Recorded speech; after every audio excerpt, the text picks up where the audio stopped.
All right, let's move on here. What do we got for our next question? This is kind of random, but we actually have another question from Grant, who also just moved to DC. But he has a question about specifically establishing KPIs for his career goals. This is a tech guy, isn't it?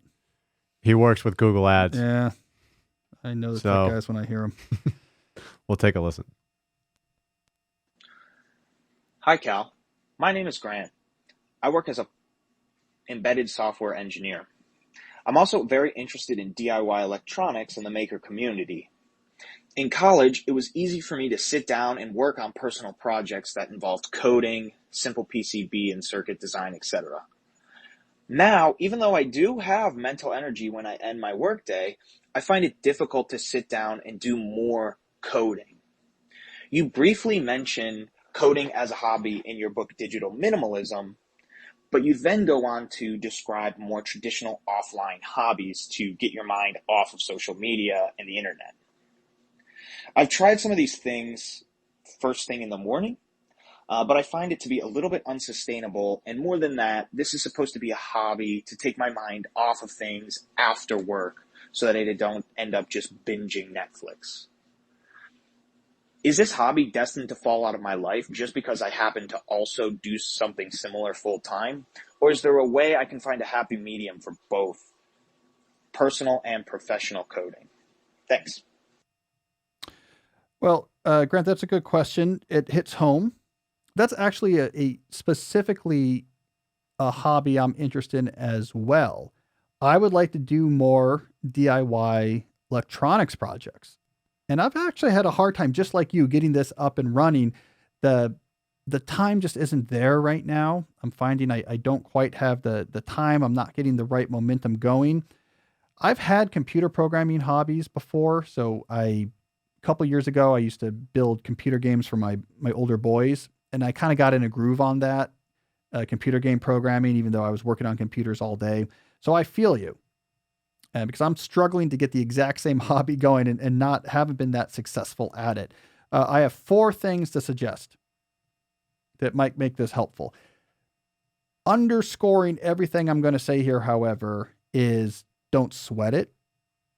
Like ultimately hobbies are hobbies, right? Like it's not the end of the world that you have this working tomorrow, that you're have your own channel on tested.com by next week. It's, it's a hobby. Nothing bad is going to happen. If in the end it's you're busy or you're exhausted or it's not quite clicking and nothing happens, you're fine. There's no bonus points for having hobbies. It's just you want to do things that are interesting. You want to live deep. You want to avoid the shallow distractions. Okay, so let's not sweat like we have to get this hobby up and going right away. But here's four things that would help. One is project choice. I think that really matters. For me, when I struggle with a new hobby, it's I don't have the right project that has gripped me. And so nothing happens, nothing happens, nothing happens. Then the right project grips me, and I find myself fighting to make time to work on it. I definitely had this experience with the computer game programming projects I would be doing. It had to be the right level of difficulty. If it was too hard, nothing would happen. If it was too easy, I'd be bored. But if it was the right level of difficulty, I'd have to force myself to get started. But then I would begin to make some progress. And then I would find myself putting aside time just to work on it, like looking forward to like, okay, you're putting the kids to bed tonight, then I'm going to go work on the program. So it's all about having the right product, the right project. Like the last game I did, for example, was I wanted to do a ray casting 3D engine. I was using Python and using the PyGames library for some simple low performance graphics, right? And I wanted to make a game where my boys could, in 2D, create a maze, and then you could jump into that maze in 3D and actually try to navigate it. So I had to build a 3D engine so you could actually build the maze. I was like, let me just do a Wolfenstein 3D style ray casting engine where you literally are casting rays from the virtual camera location and seeing where it hits walls and how far away that wall is, so it can figure out how high to draw that particular piece of the wall. There's a lot of geometry, basically. Slow until I got that first screen of something is drawing that kind of looks 3D. And then I couldn't not work on it. So project selection, don't underestimate that. That's my issue right now with maker electronics. I don't have the right project with the right equipment where like I know how to do it and I can see progress right away. I just don't have the right project yet, but I think it's going to roll quick when I do. 2, community. Get connected if possible to a community of people who are working on this. That changes a lot. I'm sure there's robust maker communities in the Washington, D.C. area. You get involved with some other people that have some equipment. You make it social as well. That makes all the difference in the world. Start one up and I'll come to it. Okay. How about that? Let you get it going and I will come to it and we'll build some DIY electronics. Work less would be my third recommendation. So, do less work at work. Give yourself some more surplus energy.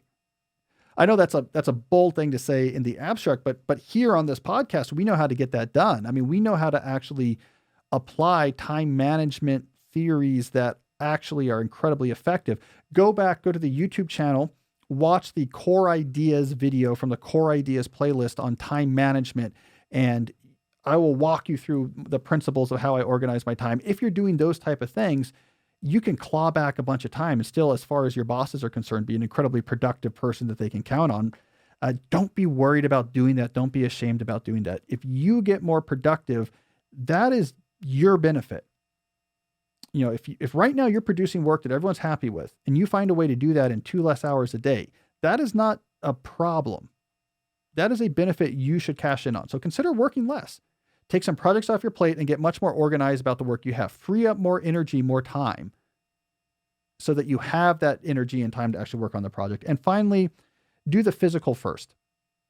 The number one hobby you need to do, and by hobby I mean activity outside of work, is make sure you have a lot of physical activity. You're outside, you're moving, you're exercising, you're training for something, just like I was talking about earlier in the show that I'm doing in my own life right now for the last caller. Do that too, because that's a separation between your work and your non-work life, and it's going to get your energy back up much higher than if you're just coming home from work and sitting on the couch and saying, I guess I should bring out another screen. All right. So those would be the 4 things I would suggest, but all of this is built on the underlying foundation of don't over sweat this. If you're really busy right now, if you're really tired right now, if you're really mentally struggling with whatever, pandemic, etc., it's okay. It's okay. We'll take our time. I'm taking my time. You're taking your time. We'll give ourselves a few months, but then I want to be in a really cool maker lab that you ran building cool electronics.